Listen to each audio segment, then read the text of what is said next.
Ano ang dahilan? Bakit minsan ang tindahan ay lumulubog at tuluyang nagsasara?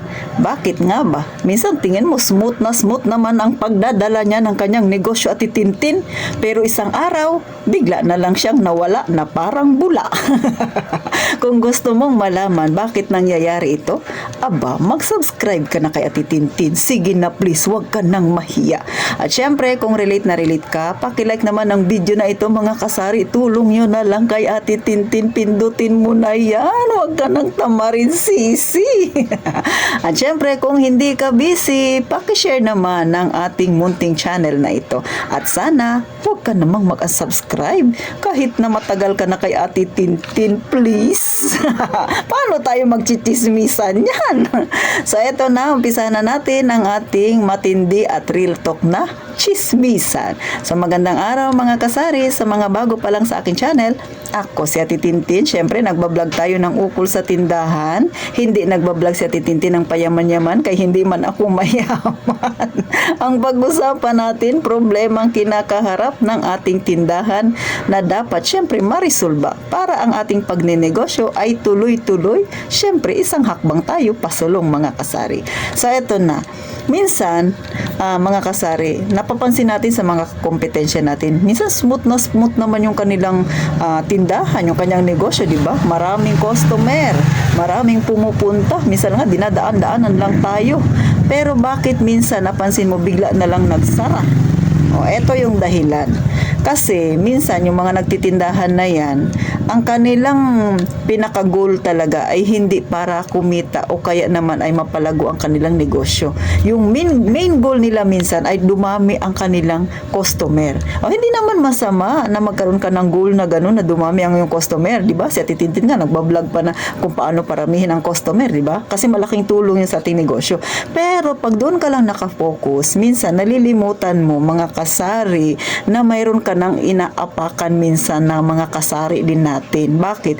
Sobrang baba ng paninda mo. Parang gusto mo na lang ipamigay. O, diba? Sabi ko nga nung nakaraan sa vlog ko, parang yung presyo mo ay presyohang pang grocery. Kung saan ka namimili, sisi, pambihira ka talaga. Alam niyo mga kasari, ha? Sa pagtitindahan, hindi lang basta ka magpresyo-presyo dyan sa paninda mo at i-display mo, itinda mo siya o ibenta mo siya. Hindi ganun yun. Pag ikaw ay nagpipresyo, mag-iisip ka ng pagpipresyo, isipin mo rin yung pagod mo. Dapat kasama sa binabayaran yon. Kung ikaw ay nagtitinda ng ice, syempre isipin mo may plastic ka na puhunan, may tubig ka, so kasama yun sa expenses na dapat mong ipatong pag ikaw ay nagpipresyo.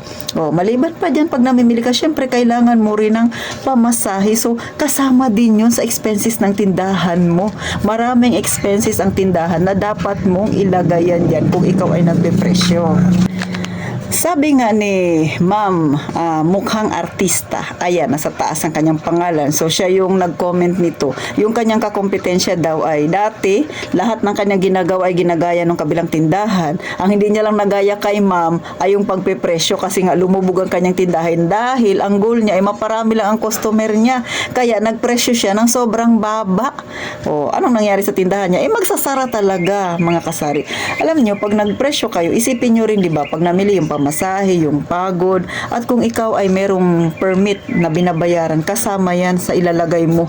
O, yung expenses mo sa permit mo, o, babayaran mo sa barangay, may kasama yan. At kung ano-ano pa, kasama yan, mga kasari, na iisipin mo bago ka magpipresyo sa yung paninda. Siguro iniisip niya, tama lang tong piso, kikita na ako sa piso. Akalain mo, makakaipon ka pa ba ng pambayad mo niya sa City Hall kung piso lang ipapatong mo? Paano pa yung pambayad mo ng kuryente? Oh, baka yung iba hindi niyo sinasama yan, mga kasari. Mali yan, ha? Kayo, kung may tindahan kayo, isama nyo ang kuryente, yung ginagamit ng tindahan nyo lang. O, di ba? Bakit? Kung nagbebenta ka ng soft drinks, nagbebenta ka ng yelo, o magkano ang kinakain ng kuryente, alam nga naman, panay ka palabas ng pera. Hindi ka tatanggap ng paloob. O, ibig sabihin, panay ka paluwal ng paluwal. Kukunin mo ba yung pambayad mo ng kuryente sa sarili mong bulsa? O, paano yung tindahan mo, ikasama yan sa expenses ng tindahan mo. Hindi mo ba yun isasama pag nagpe-presyo ka?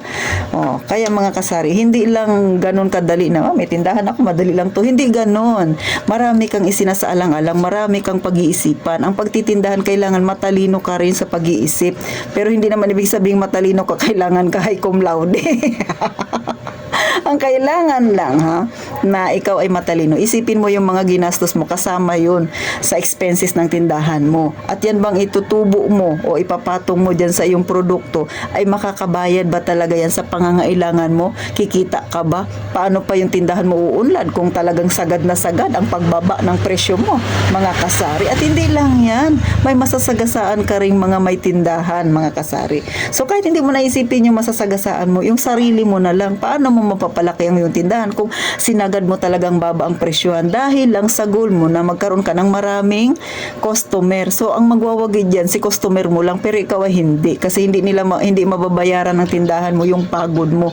Lalo na kung ikaw ay mag-isa, kagaya sa akin lahat from opening to closing, ako rin ang nagbabantay, ako ang namimili, ako ang nagdi-display. So hindi mo ba isasama yung pagod mo dyan sa pagpipresyo mo? Kasama yan, real talk yan, mga kasari. Paano mo papalaki ang tindahan mo kung tutubo ka lang ng piso?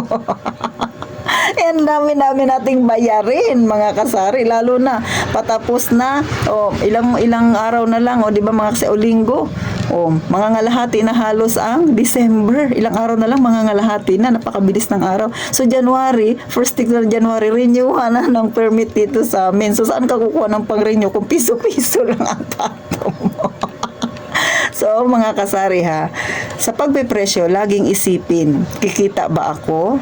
Tama ba yung pagpepresyo ko? Hindi rin ba ito masyadong mataas para kay customer? Ganon dapat lagi ang isipin. Yung mga expenses ko ba ay kayang i-covered ng aking tindahan? Dahil kailangan yan. Hindi lang yan dahil nagtindahan ka dyan, nagbantay, kaya na yung trabaho mo. Hindi. Isipin mo rin kung talagang yung presyo mo na nakikita ka. Ito simpleng kwentuhan lang, mga kasari Simpleng usapin lang ng pagpepresyo, pero marami ka dapat na isaalang-alang, mga kasari. So, ganyan ka komplikado yung pagtitinda. Sabi nila, madali lang daw, madali. Kung marunong ka talagang mag-isip ng dapat mong gagawin sa iyong tindahan. At syempre, kung ikaw ay may kasanayan na. Kaya nga, sa lagi kong sinasabi, kung gusto ninyo magkaroon ng ganitong negosyo, bago ninyo pasukin ito, mag-research muna. Magtanong-tanong sa mga kakilala o kaya dito sa YouTube, manood ng mga ganitong klaseng vlog kung paano magpresyo para pag pinasok mo na ang pagtitindahan ay tumagal ang iyong tindahan. Hindi kagaya ng kapitbahay ni ma'am, mukhang artista, ilang buwan lang nagsara na. Lahat ng style niya ginagaya ng kanyang kakompetensya, pero asan siya ngayon? Sarado na. Yan ang sinasabi ko, na kahit okay pa ang iyong pampuhunan pero hindi ka marunong humawak ng iyong tindahan, pataka ka lang sa pagpipresyo. Bisaya talaga si Ate Tintin. Diba? Talagang magsasara ang iyong tindahan. So, paano, mga kasari, sana nakatulong ito, lalo na sa mga baguhan pa lang sa pagtitindahan. Huwag ninyong sagarin ang pagpipresyo ng sobrang baba dahil lang ang gusto ninyo ay marami kayong maging customer. Huwag, mga kasari, Isipin nyo paano lalago ang inyong negosyo kung ganyan lang ang nais ninyo. So, hanggang dito na lang. Kagaya nga ng palagi kong sinasabi, huwag kang mag-unsubscribe, please. At syempre, mag-iingat tayong palagi, mga kasari.